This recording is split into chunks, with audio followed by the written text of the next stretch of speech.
नमस्कार साथियों। आज पढ़ने जा रहे हैं अपन अलंकार। अलंकार पढ़ने जा रहे हैं। अलंकार क्या होता है, ये हर एक कंपटीशन एग्जाम में पूछा जाता है और ये बहुत महत्वपूर्ण है।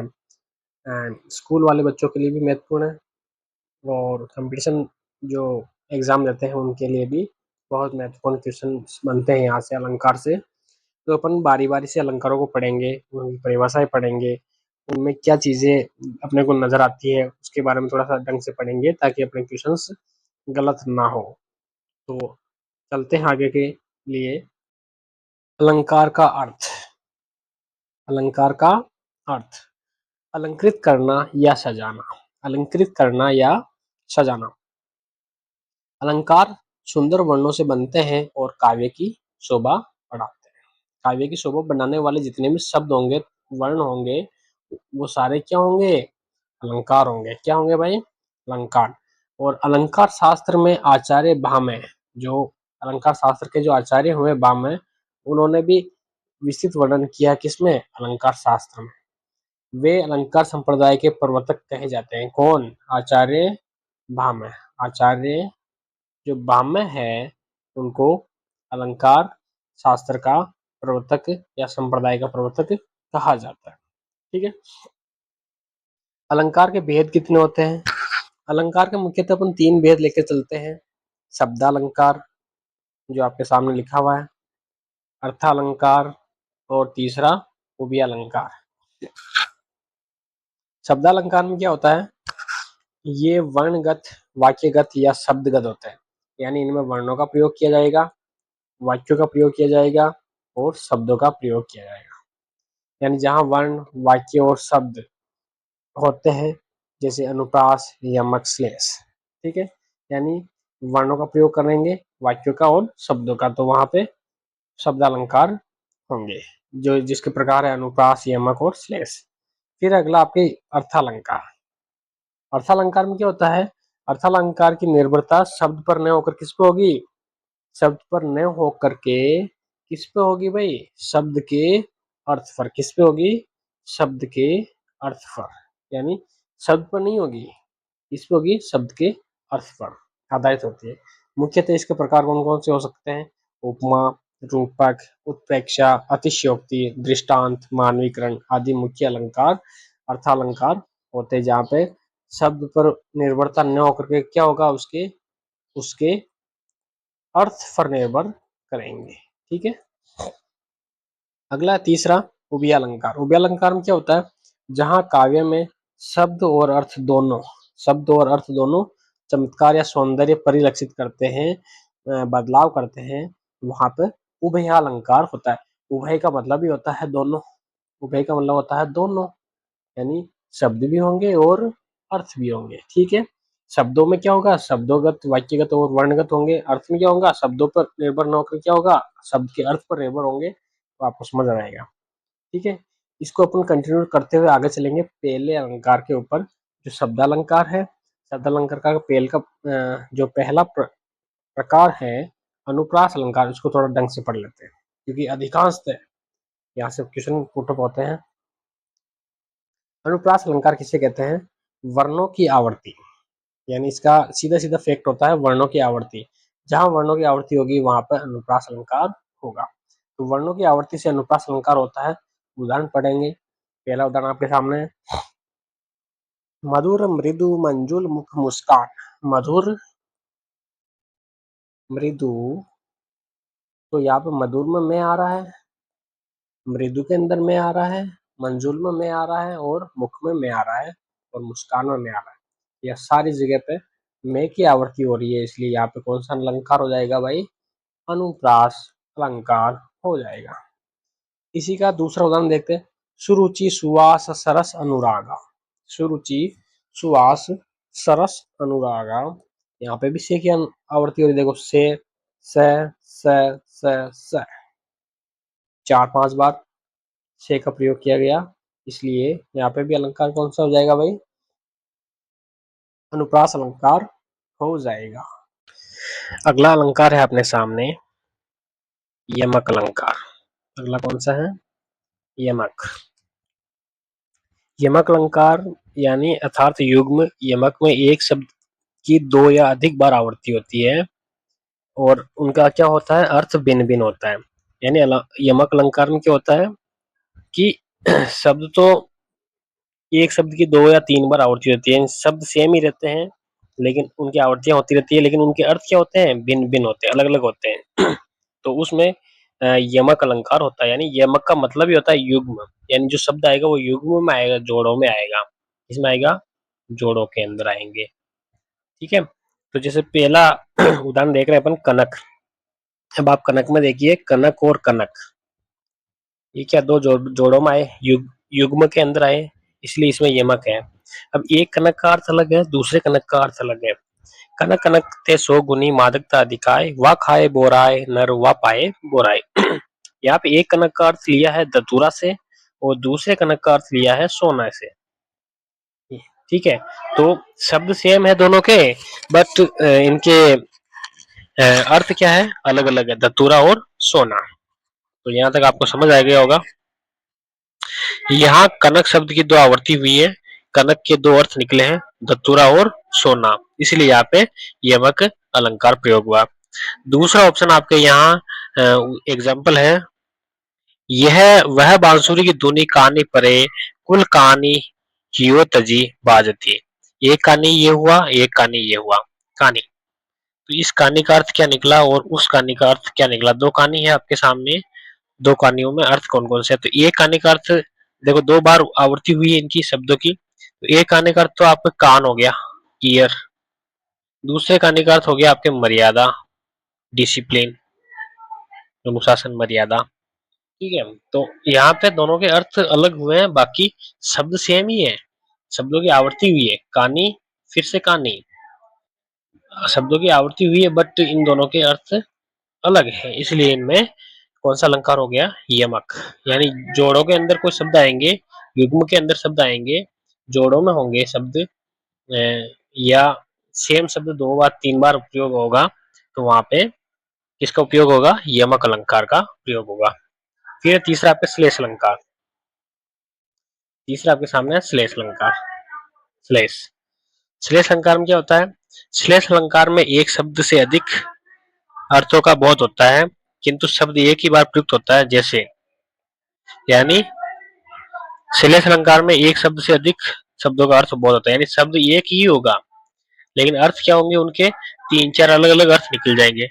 तो पहला है, माया महा ठगिनी हम जानी, त्रिगुण फांस लिए कर डोले, बोले मधुर बानी। यानी जो त्रिगुण शब्द लिया गया यहाँ पे, त्रिगुण, इनके अर्थ अलग अलग हो सकते हैं, त्रिगुण के अर्थ अलग अलग हो सकते हैं। जैसे रज, सत्य, तम, ये अलग अलग अर्थ निकल गए। और दूसरा अर्थ क्या निकला इससे, रस्सी से भी निकला, रस्सी का, जैसे तीनों धागों की संगत, रस्सी, उसमें भी तीन धागे रस्सी बनाते हैं, उसमें एक या दो या तीन धागे होते हैं, इसलिए यहाँ पे श्लेष अलंकार का प्रयोग हुआ है।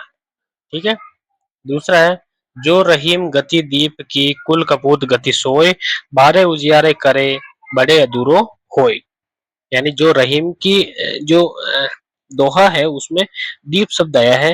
अब शब्द तो एक ही है लेकिन इनके अर्थ अलग अलग निकलेंगे, काव्य के अंदर शब्द तो एक ही रहेगा लेकिन उनके अर्थ अलग अलग निकलते हैं, तो वहां पर कौन सा अलंकार हो जाता है, श्लेष अलंकार हो जाता है। कौन सा हो जाता है भाई, श्लेष। तो देखिए यहाँ पे एक दीप दिया हुआ है शब्द, उसके दो अर्थ निकले हैं, एक तो दीपक से और एक संतान से। देखो, दीप होता है घर का उजाला होता है, अपन बोलते हैं संतान, और एक होता है उजाला, जो अंधेरे से उजाला में परिवर्तित होता है, संतान यानी कुल से, कुल की आगे। तो इसके बारे में अपन पढ़ेंगे, तो छोटा होते होने पर तो संतान के पक्ष में बोला गया है और जलाने के पक्ष में दीपक के रूप में लिया गया, और बड़े होने के स्थान पर बुझा देने पर के रूप में प्रयोग लिया गया, तो इसलिए यहाँ पे श्लेष अलंकार प्रयोग में लाया गया, श्लेष। तो यहाँ तक आपको अच्छे से समझ आया होगा। अलंकार का अगला भाग है अर्थालंकार। कौन सा है, अर्थालंकार। अपने शब्दालंकार पूरे कर लिए हैं, शब्दालंकार के सारे प्रकार पढ़ लिए, अपने अनुप्रास पढ़ लिया, यमक पढ़ लिया और श्लेष पढ़ लिया। उसके बाद अपन अर्थालंकार में जा रहे हैं। अर्थालंकार में पहला भाग है इनका उपमा अलंकार। पहला भाग कौन सा है? उपमा अलंकार। उपमा उपमा अलंकार में क्या है? उपमा अलंकार या उसको उपमा को अपन बोल देते हैं तुलना, यानी किसी से तुलना करना, या फिर समानता बोल देते हैं। यानी उपमा के कितने रूप में बोल सकते हैं? या तो उपमा बोल लो, या तुलना, या फिर समानता बोल लो। उपमा में उपमेय की तुलना उपमान से गुण, धर्म या क्रिया के आधार पर की जाती है। जो उपमा होती है उसकी तुलना किसके आधार पर की जाती है? उपमान से। किससे की जाती है? उपमान से। किस आधार पर? गुण के आधार पर, धर्म के आधार पर, क्रिया के आधार पर वह की जाती है। तो उपमेय होता है वो क्या होता है इसके अंदर? वह शब्द जिसकी उपमा दी जाती है। यानी उपमेय का मतलब होता है कि ऐसा शब्द जिसकी क्या दी जाती है? उपमा, या फिर तुलना, या फिर उसकी समानता, ये इससे दी जाती है, समानता। ठीक है। उपमान क्या होता है? वह शब्द जिससे उपमा या तुलना की जाए। यानी किससे तुलना की जाए? उपमा या उपमान से तुलना की जाए। उपमा या वह शब्द जिसकी उपमा या उपमान से तुलना की जाए। उपमान से तुलना की जाए, वह शब्द जिसे उपमा या तुलना की जाए। तीसरा है समानतावाचक शब्द, जैसे जो, सम, सा, सी। ये सारे शब्द अगर किसी वाक्य में दिख रहे हैं आपको समानता टाइप के, तो वहां पे आपको आंख बंद करके क्या कर देना है? उपमा अलंकार प्रयोग कर लेना। जैसे जैसे शब्द लिखा आएगा वहां पे, ज्यो, सम, सा, सी, इस टाइप के शब्द दिख जाएंगे। और समान और धर्म, वह शब्द जो उपमेय व उपमान की समानता को व्यक्त करते हैं। ऐसे शब्द भी किस में जाएंगे? उपमा अलंकार में। उपमा अलंकार में। ठीक है। तो उपमा अलंकार के आपने पहचान कर ली होगी। यानी गुण, धर्म, क्रिया के आधार पर किसकी तुलना की जाती है? उपमेय की। ठीक है। वह शब्द जिसकी उपमा दी जाए। उपमान वह शब्द जिससे उपमा या तुलना की जाए। तो ये कुछ ट्रिक्स के शब्द हैं, वो आपको दिख रहे हैं यहाँ पे, उसके आधार पर आप निकाल सकते हैं। अब आप उदाहरण समझेंगे तो ज्यादा बेहतर क्लियर कर पाएंगे इसको। ठीक है। तो जैसे उदाहरण देखेंगे आप, पहला, प्रातः नभ था बहुत गिला शंख जैसे। प्रातः नभ था बहुत गिला शंख जैसे। नभ की जो उपमा दी है किससे दी है? शंख से। ठीक है। यानी नभ को किससे दिखाया गया? शंख के समान दिखाया गया, शंख। ठीक है। यहाँ उपमेय क्या है? नभ। उपमान क्या है? शंख। समानतावाचक शब्द प्रयोग किए गए यहाँ पे। समान, धर्म, जैसे का उपयोग किया गया है, ये देखो, जैसे। ठीक है। और धर्म क्या है इसका? गीला। गीला क्या है भाई? गीला है। इस पद्यांश में नभ की उपमा किससे दी गई है? शंख से। ठीक है। इसलिए यहाँ पे उपमा अलंकार काम में आया। दूसरा उदाहरण आपके सामने, मधुकर सरिस संत गुण ग्राही। यानी जो मधुकर है वो किससे जोड़ा गया? इसको संत से जोड़ा गया। और यहाँ पे एक सरिस शब्द भी आ रहा है, जिससे भी अपन पहचान कर लेते हैं। अगर सरिस, सा, सी, जैसे इस प्रकार के शब्द आते हैं तो वहां पे आंख बंद करके आपको कौन सा अलंकार लगा देना है? उपमा। तो यहाँ उपमेय क्या है? संत है। उपमान क्या है? मधुकर है। समानता। अगला आपके सामने रूपक अलंकार। कौन सा है? रूपक अलंकार।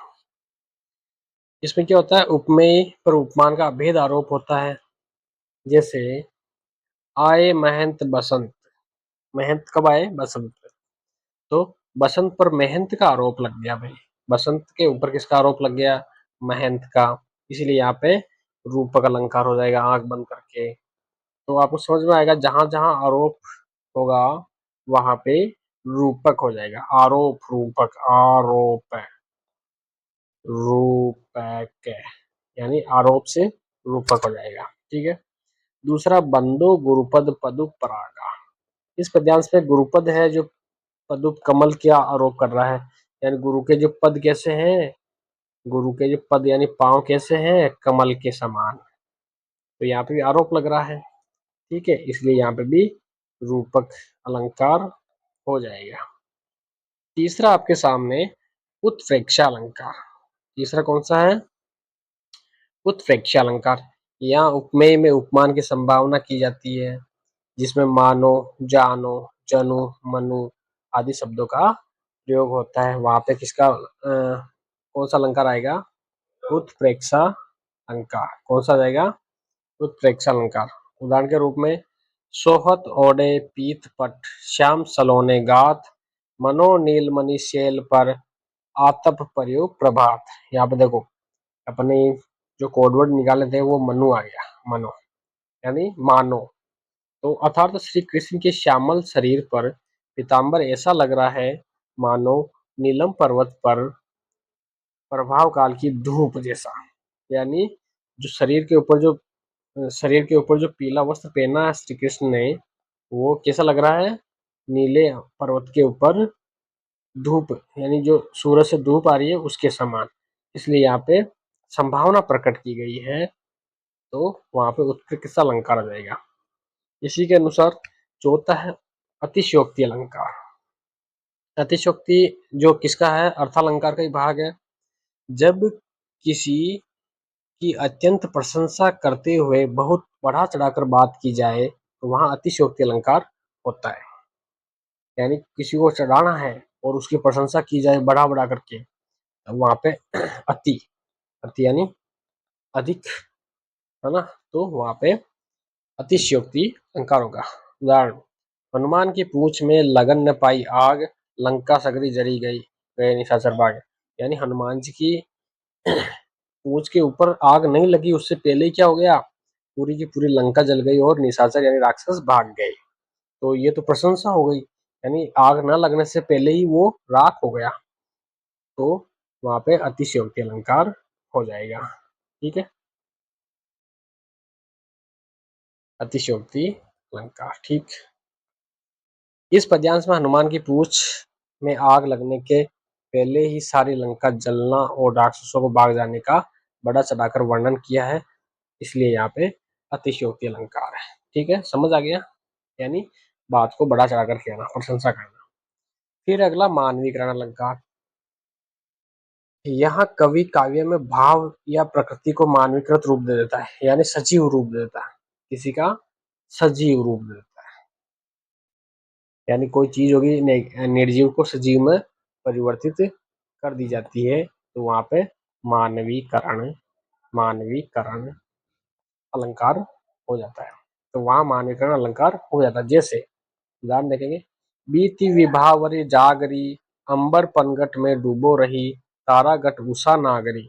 यहाँ पे जो उषा है वो प्रातः काल है, उसका मानवीकरण कर दिया किससे? स्त्री से। किसके रूप में? स्त्री के रूप में, इसलिए यहाँ पे मानवीकरण अलंकार हो गया। ठीक है, दूसरा अलंकार है तुम भूल गए क्या मातृ प्रकृति को, तुम जिसके आंगन में खेले कूदे, जिसके आंचल में सोए। यहाँ जो प्रकृति को किसका रूप दे दिया है? माँ का रूप। प्रकृति को किसका रूप दे दिया भैया? आप माँ का रूप दे दिया है। तो माँ के जैसे आंगन में खेलते हैं, उनके आंचल में खेलते हैं, उसी प्रकार प्रकृति के जो आंगन में खेलते हैं वो भी एक आंचल का रूप हो गया।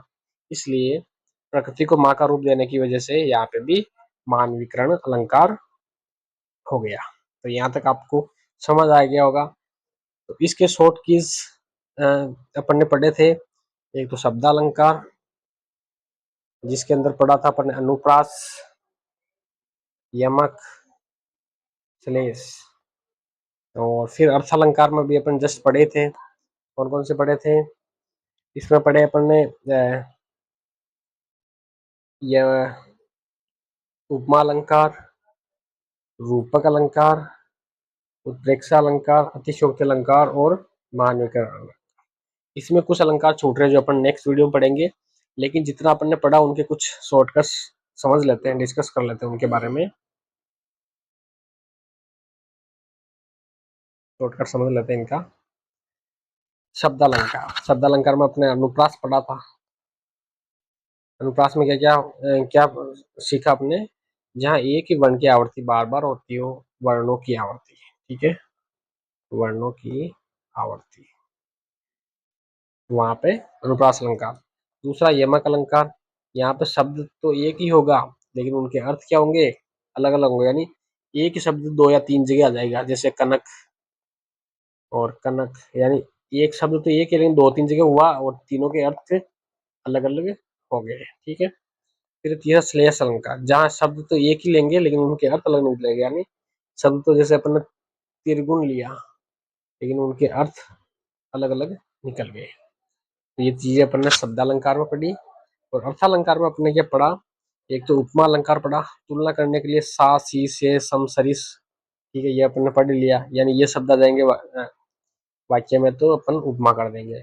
दूसरा रूपक अलंकार, इसमें क्या उपमेय और उपमान के बीच योजक चिन्ह होते हैं और अभेद समानता दिखाई जाती है, तो वहां पे भी रूपक अलंकार हो जाएगा। उत्प्रेक्षा अलंकार में अपने पढ़ा था कि संभावना प्रकट होती है, जनु जानो मनु मानो शब्द जैसे दिख जाते हैं वाक्य में, तो वहां पे उत्प्रेक्षा हो जाएगा। अतिशयोक्ति में होता है किसी को बड़ा चढ़ाकर बात करना, प्रशंसा करना, प्रशंसा करना, ठीक है। ये विभावना, भ्रांति और संदेह और असंगति, ये चारों बाद में देखेंगे इसके बारे में। और इसके बाद अपन ने पढ़ा था मानवीकरण, जहाँ निर्जीव वस्तुओं को सजीव के रूप में प्रकट की जाती है, तो वहां पे मानवीकरण अलंकार का प्रयोग आता है। तो ये चीजें अपन अलंकार के बारे में कुछ चीजें पढ़ी है, वो आपको अपने बुक्स से भी पढ़नी है और अलग अलग वाक्यों का प्रयोग करते हुए आपको देखना है और उनको समझना है कि आपने कौन से अलंकार में क्या क्या चीजें सीखी है और कौन कौन सी गलतियां की है, उसको सुधार करना है, ठीक है। तब तक के लिए हमारे चैनल से बने रहिए, चैनल को सब्सक्राइब कीजिए, नए हैं तो जुड़ जाएं बेल आइकन करके, और अपने साथी संबंध को भी अगर वीडियो अच्छा लगे तो शेयर करें। धन्यवाद।